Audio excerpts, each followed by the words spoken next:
ফিলিস্তিনে গণহত্যা বন্ধ করে করতে হবে।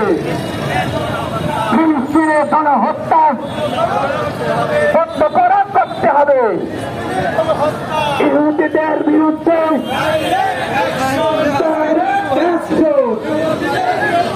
আমেরিকা ইসরায়েল ধ্বংস হোক নিপাত। আমেরিকা ইসরায়েল ধ্বংস হোক নিপাত। ইসরায়েলি পণ্য